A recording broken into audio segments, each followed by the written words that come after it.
Welcome to Miss Scarlett. Subscribe and don't miss out on Patreon. Have fun!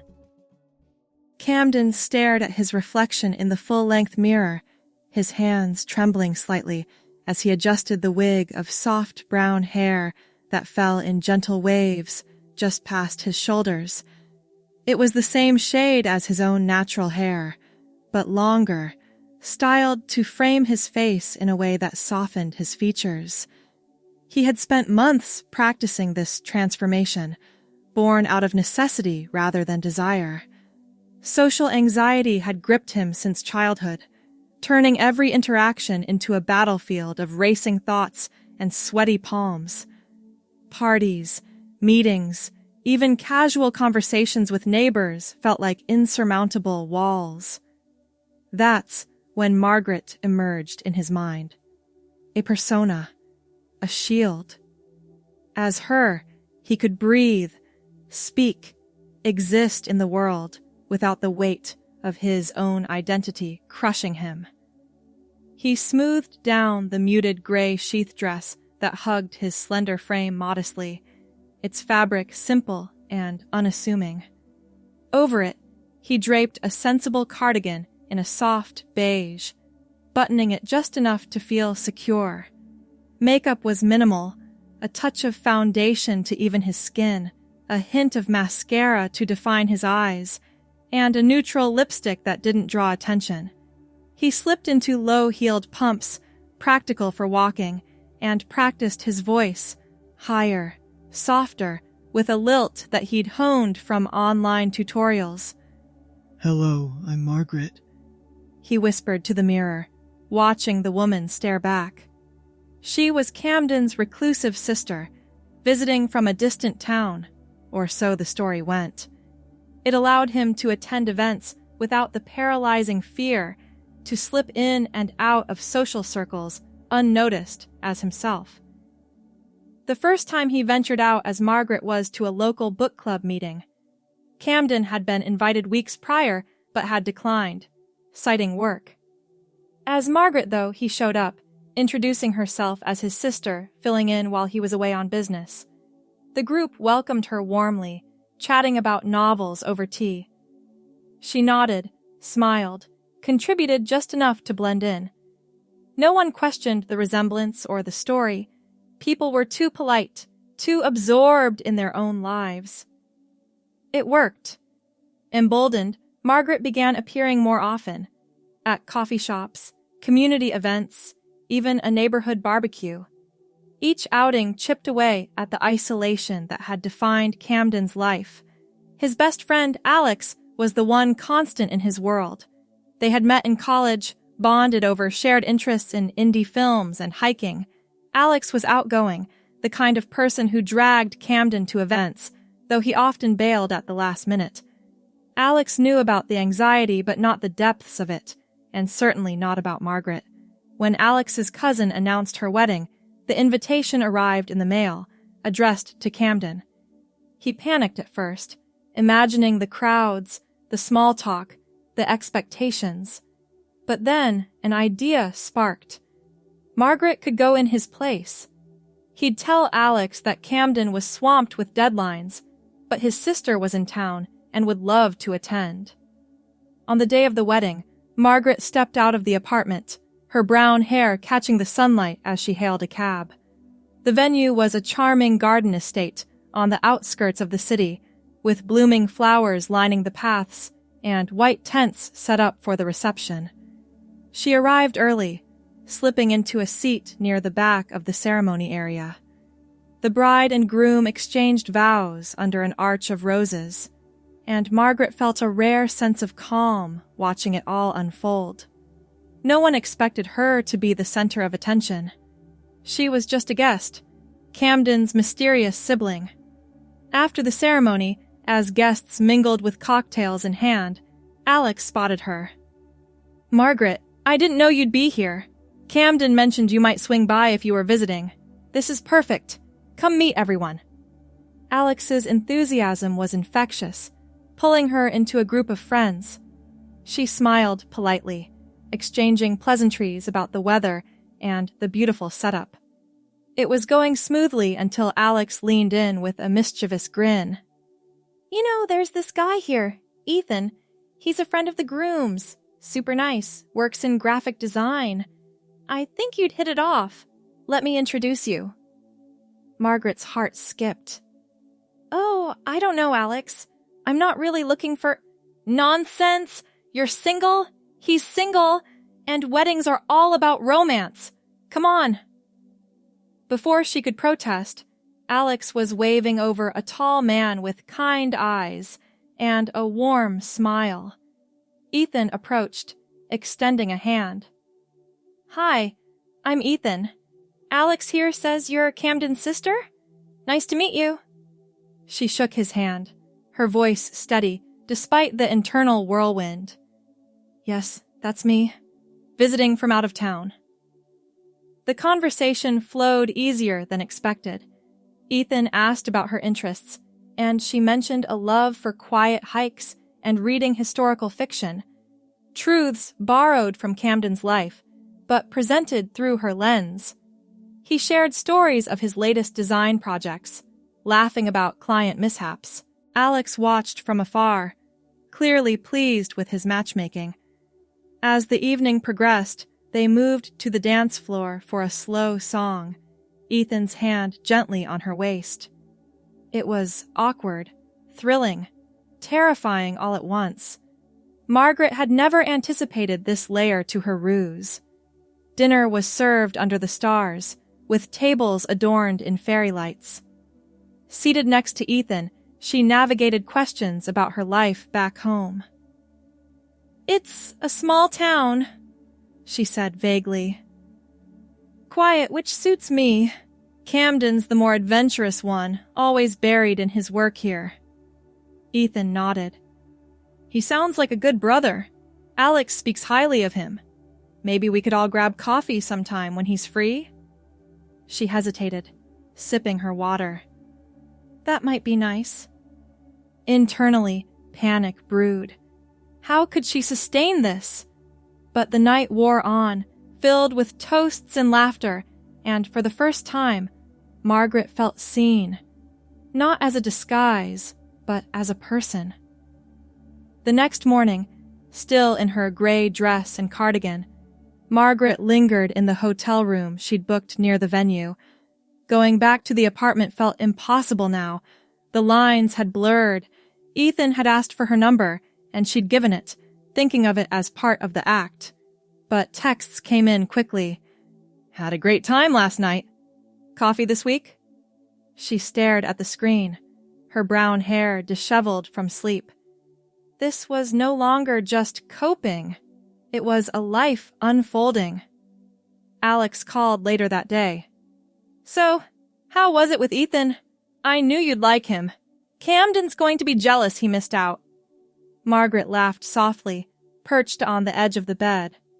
It was unexpected, but nice. Tell Camden I said hi. She decided to extend her visit. Renting a small Airbnb in the city, she ventured out daily as Margaret, building on the persona. She joined a local knitting group where women shared patterns and stories over yarn. One afternoon, she met Lila, a bubbly artist who invited her to an art exhibit. You have such a calming presence, Lila said. We need more friends like you. Ethan's coffee date turned into a walk in the park. He talked about his family, his dreams of starting his own studio. Margaret opened up slightly, sharing fabricated details about her hometown while weaving in real emotions, her love for solitude, her struggles with crowds. I get that, Ethan replied. I'm more introverted than I let on. Weddings force me out of my shell. As days turned to weeks, the secret weighed heavier. She avoided the old apartment, forwarding mail and handling necessities through apps.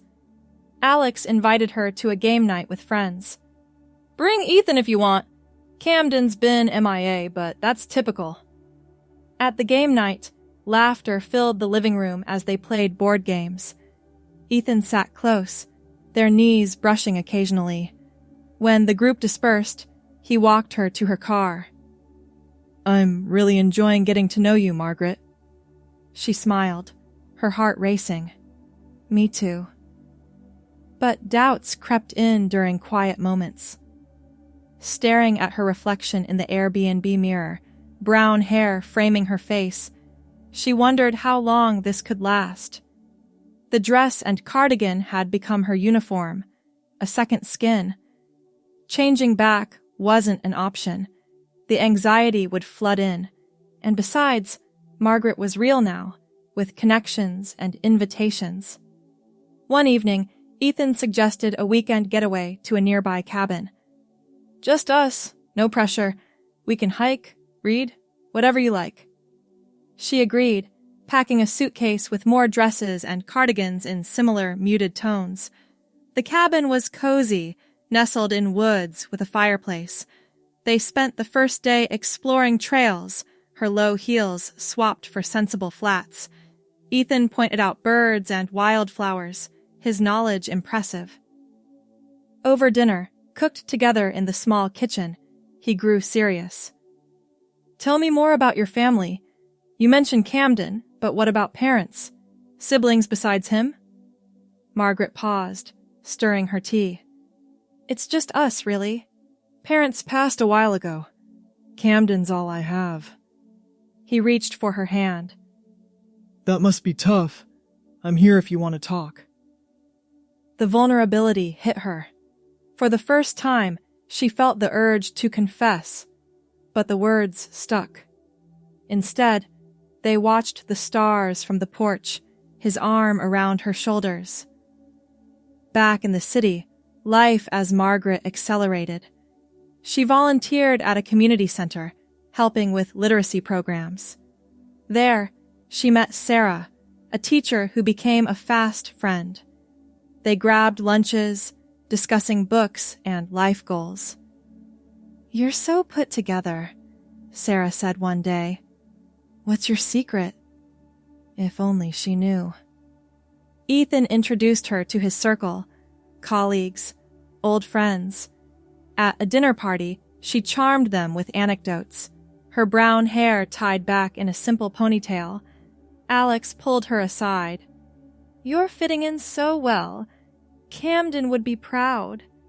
Speaking of, have you heard from him? His phone goes straight to voicemail." "He's probably deep in a project," she replied, forcing a smile. The web of lies tightened. Months passed, and Margaret's world expanded. She took a part-time job at a bookstore, recommending titles to customers. Her boss, Mr. Hargrove, praised her demeanor. "You're a natural with people." Ethan's affection deepened. On their 3-month anniversary, he planned a picnic in the botanical gardens. As they sat on a blanket, he turned to her. "Margaret, I think I'm falling for you." Her breath caught. "Ethan, Before she could continue, his phone buzzed. It was Alex. "Hey man, quick question. Have you seen Camden lately? No one's heard from him in ages. Margaret, you're his sister. Is he okay?" She froze, the picnic turning tense. Ethan looked concerned. "What's going on?" That night, alone in her rented space, Margaret paced, her gray dress wrinkled from the day. The ruse was cracking. Alex's worry grew, leading to more calls. She dodged them, but inevitability loomed. One rainy afternoon, Ethan showed up unannounced at the bookstore. "We need to talk. Alex is freaking out about Camden. Says he's missing. As his sister. Shouldn't you be more concerned?" Margaret's hands shook as she shelved books. "It's complicated." "Complicated how? Tell me the truth."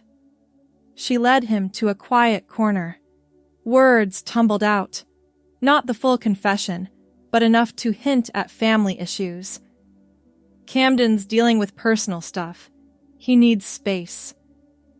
Ethan sighed. "Okay, but If it's serious, we should help. Their relationship strained but persisted. Margaret threw herself into routines, morning walks, knitting circles, shifts at the store. She attended a local theater production with Sarah, losing herself in the performance. Afterward, over coffee, Sarah confided, "I've been thinking about starting a book club. You'd be perfect to co-host." "I'd love that," Margaret replied, warmth spreading despite the undercurrents. Ethan planned a surprise date to an art museum. As they wandered galleries, he stopped before a painting of a woman in shadow. "She reminds me of you. Mysterious, beautiful." Blushing under her makeup, she whispered, You see too much. Perhaps he did. That evening, back at his place, they cooked pasta, laughing over spilled sauce. But as they sat on the couch, Alex burst in. Ethan had given him a key for emergencies. "Ethan's been updating me. We need to find Camden. I've called the police for a welfare check." Panic surged. "No, Alex, don't!" "Why not? You're acting strange. What's really going on?" Ethan stood between them. "Yeah, Margaret. Tell us." Cornered, her mind raced. The brown hair felt heavy, the dress a cage. She opened her mouth, but words failed. Instead, she bolted for the door, rain soaking her cardigan as she ran into the night. She didn't stop until she reached a park bench, drenched and alone. Her phone buzzed relentlessly. Ethan, Alex, even Sarah. How could she explain? The life as Margaret was all she had now, but the truth threatened to unravel it. Days blurred into evasion. She switched Airbnbs, keeping a low profile. Work at the bookstore continued, but Mr. Hargrove noticed her distraction. Everything all right, dear? "Just family matters," she murmured. Ethan found her there one shift. "Margaret, please. I care about you. Whatever it is, we can face it together." Tears welled. "You don't understand. Then help me." Alex joined soon after, the trio in the back room. "Look, if Camden's in trouble, we're his friends." She sank into a chair, the weight crushing. "Camden isn't missing. He's here." Confusion etched their faces. "What do you mean?" Taking a deep breath, Margaret began to peel back the layers, her voice trembling. "I created Margaret to cope with anxiety. Camden is me. Or was. But now, this is who I am." Silence hung heavy. Alex's eyes widened. "Wait, you're crossdressing? For months?" Ethan stepped back, processing. "All this time?" She nodded, brown hair falling into her eyes. "It started as a way to function, but it became real. I can't go back." Alex rubbed his temples. "This is a lot. Why didn't you tell us?" Fear. Rejection. Ethan reached out tentatively. "I need time to think." As they left, Margaret felt exposed, vulnerable. The secret was out, but what now? She wandered the streets, dress clinging in the chill, pondering the future. The next week brought uneasy reconciliation. Alex came over, awkward but supportive. "I get the anxiety part. We've been friends forever. Camden or Margaret, you're still you." Ethan was slower, meeting for coffee. "It's confusing, but my feelings haven't changed. If this is who you are, I'm in." Relief washed over her. They rebuilt slowly, with group outings where Margaret remained herself. Sarah, upon hearing, hugged her tightly. You're brave. Let's start that book club. Life normalized in new ways. Margaret explored therapy, addressing the anxiety at its root while embracing her identity. She updated documents, considering a legal name change. Ethan proposed a trip to the coast, just the two of them. Arriving at the beach house, waves crashing outside, they walked the shore at sunset. Margaret, Ethan said, stopping. I love you, as you are. She smiled, heartful. I love you too. But as they returned, a letter waited, from Camden's old landlord, mentioning unpaid rent and eviction notices. The past wasn't fully buried. Alex called that night. Hey, the police followed up on that welfare check. They're asking questions about Camden's disappearance. Margaret's grip tightened on the phone.